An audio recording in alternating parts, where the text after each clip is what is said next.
साथ पेन ले लो। अरे पापा जी आप यहाँ पे पेन बेच रहे हो? पापा जी रुक जाइए। ये क्या कर रहे हैं आप? वही कर रहा हूँ जो मुझे करना चाहिए। काम कर रहा हूँ, मेहनत कर रहा हूँ, मजदूरी कर रहा हूँ, पेन बेच रहा हूँ। पापा जी आपकी ये क्या हरकत है? आप यहाँ पर ये 2 कौड़ी का काम कर रहे हो। अगर यहाँ पे हमारा कोई पड़ोसी होता, उसने देख लिया होता कि आप ये काम कर रहे हो, तो हमारी क्या इज्जत रह जाती? आपको शर्म नहीं है ये काम करते हुए? अरे आपने तो कोई कसर ही नहीं छोड़ी हमारी नाक कटवाने की। पूरे समाज में हमारी नाक कटवा रखी है। आपने सोचा क्या कि आप ये पेन बेच करके बहुत ज्यादा अमीर बन जाओगे? और वैसे भी राहुल ने क्या कमी छोड़ रखी है? जब आपको खाना खाना होता है, अच्छा खाना है घर पे, अच्छा घर है, अच्छा कपड़े पहनने को मिलते हैं, फिर भी आप ये काम कर रहे हो। अभी भी शर्म आ रही है आपको कि नहीं आ रही है? आज तो आपने बिल्कुल हद ही पार कर दी है। अरे आपको शर्म वरम आ रही है कि नहीं? ऐसा कर क्या दिया जो तुम लोग इस बुरी तरह भड़क रहे हो मेरे ऊपर? अरे पेन तो बेच रहा हूँ, मेहनत मजदूरी करके 2 पैसे कमा रहा हूँ अपने लिए, तुम्हें इस पर भी ऐतराज है? अरे बेटा मैं कोई भीख तो मांग नहीं रहा हूँ जो तुम्हारी नाक कट जाएगी। अरे मेहनत मजदूरी करके अगर कोई पैसे कमा रहा है तो इसमें बुरा मानने की क्या बात है? भड़कने की क्या जरूरत है? लोगों को अगर पता चलेगा कि राहुल के पापा इतना छोटा काम कर रहे हैं तो क्या बोलेंगे वो लोग? अरे मेरे तो समाज में कितनी बेइज्जती हो जाएगी। एक बार भी आपने सोचा है? क्या बोलेंगे लोग, क्या बोलेंगे? और जब मुझे सच्चाई पता लगेगी ना तो वो मुझे कुछ नहीं कहेंगे, बल्कि यही कहेंगे कि मैं जो कुछ कर रहा हूँ बिल्कुल सही कर रहा हूँ। क्या मतलब, क्या कहना चाहते हैं आप? अरे बेटा मेरा कसूर क्या है? मैंने क्या किया है? मैं तो बहू की आज्ञा का पालन कर रहा हूँ। अरे बेटा बहू ने ही तो कहा था कि राहुल से बार बार भीख मांगना बंद कर दो, खुद मेहनत मजदूरी करके पैसे कमाओ, अपना खर्चा खुद उठाओ। तो मैं वही कर रहा हूँ, फैन बेचकर जो कमाता हूँ उससे अपना खर्चा चला रहा हूँ। अरे बेटा राहुल, वो थोड़े से पैसों की जरूरत थी, दे देगा? अरे पापा मेरे पास कोई पैसे नहीं है, और कल ही तो मैंने आपको 50 रुपए दिए हैं, आप फिर मांगने आगे पैसे? अरे रोज रोज ये अच्छा लगता है क्या? इतनी उम्र में आपको क्या जरूरत है पैसों की? मैं लेट हो रहा, मैं निकलता हूँ। ठीक है बाकी बाय। अरे बस करिए पापा जी, राहुल से भीख मांगना ना बंद कर दो अब।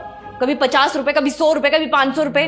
अगर इतना ही ज्यादा बाहर खाने का शौक लग रहा है ना आपको, तो एक काम करो, जाकर के बाहर जाओ, काम करो कुछ। यहाँ पे बैठे मत रहो। खाने को खाना मिल जाता है टाइम से, कभी चाय चाहिए चाय मिल जाती है, पैर पसार के बस टीवी देखते रहोगे, न्यूज चलाते रहो। आपके लिए कुछ काम धंधा करो।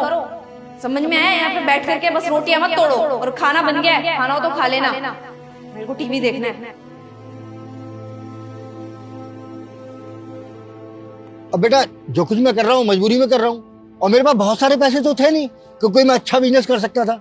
थोड़े से पैसे थे, उससे पेन खरीदे और वही बेचकर थोड़ा बहुत कमा रहा हूँ। और जैसे जैसे मेरे पास कमाई बढ़ जाएगी तो मैं कोई अच्छा काम, बड़ा काम कर लूंगा। और हाँ, तुम दोनों को चिंता करने की बिल्कुल जरूरत नहीं है। मैं तुम्हारे आगे हाथ नहीं फैलाऊंगा, मैं अपना खर्चा खुद उठाऊंगा, जो जरूरतें हैं खुद पूरी करूंगा। और इससे बहू को भी कोई तरह नहीं होगा, कोई परेशानी नहीं होगी, और बार बार मुझे तेरे आगे हाथ भी नहीं फैलाना पड़ेगा। पापा मुझे माफ कर देना, मुझे नहीं पता था मेरी पीठ के पीछे क्या हो रहा है। मैं मानता हूँ अंकिता ने जो भी आपसे बोला है बिल्कुल गलत बोला है। अरे एक बाप अपने बेटे से कभी भीख थोड़ी मांगता है। बेटा आजकल ना बहुत से घरों में ऐसा ही होता है। जब तक बाप कमाता है, अपने बच्चों का पालन पोषण करता है, उनकी सारी ख्वाहिशों को पूरा करता है। जब तक बच्चों को बाप से मतलब होता है, पापा पापा करते रहते हैं। लेकिन जब बाप बूढ़ा हो जाता है ना, मोहताज हो जाता है, तो उन्हीं बच्चों को माँ बाप बोझ लगने लगते हैं। वो इज्जत करना तो छोड़ ही देते हैं, मोहताज बना देते हैं। और अगर बाप जरूरत के लिए भी कुछ पैसे मांगे तो इस तरह से बिहेव करते हैं जैसे कि कोई भिखारी हो। तो बेटा तुम्हारी गलती नहीं है, आजकल का समय ही ऐसा है। बेटा ये सोच कि एक बाप की तो कुछ जरूरतें होती हैं कि नहीं। मुझे भी कपड़े चाहिए, मेरे को भी खर्चा चलाने के लिए 4 पैसे चाहिए। ये शर्ट देख रहे हैं ना, ऐसी एक शर्ट और है मेरे पास, बस यही 2 शर्टों से मैं काम चला रहा हूँ। क्या मुझे कपड़ों की जरूरत नहीं है? कभी तुम दोनों ने सोचा इसके बारे में? और कई बार तो ऐसा होता है कि बहू सिर्फ तेरे लिए खाना बनाती है, मेरे लिए नहीं बनाती। तो क्या करूं, भूखा रहूं? अरे पैसे हो मेरे पास तो बाहर जाकर खा तो सकता हूँ ना। सॉरी पापा, अरे मैं भूल गया था कि अपने साथ साथ आपकी भी तो कुछ जरूरतें हैं जो मैं पूरा नहीं कर पाया। प्लीज हो सके तो मेरे को माफ कर देना, आज के बाद ऐसा कभी नहीं होगा। पापा जी वैसे तो मेरी गलती माफी के लायक नहीं है, पर फिर भी अपना बच्चा समझ के मेरे को माफ कर दो। मुझे पता नहीं था कि मेरी कही हुई बातें आपको इतनी चोट कर जाएंगी कि आप ये काम स्टार्ट कर दोगे।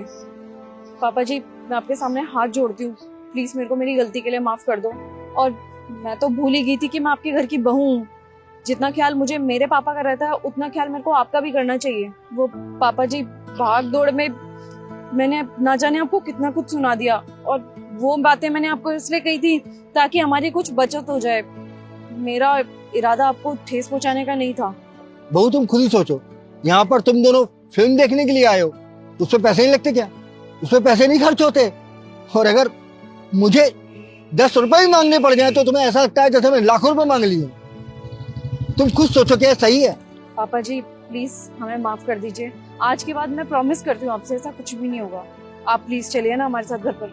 सॉरी पापा, लाइए, आज के बाद आपको ये काम करने की कोई जरूरत नहीं है, दीजिए इनको। चलिए गाड़ी में बैठिए।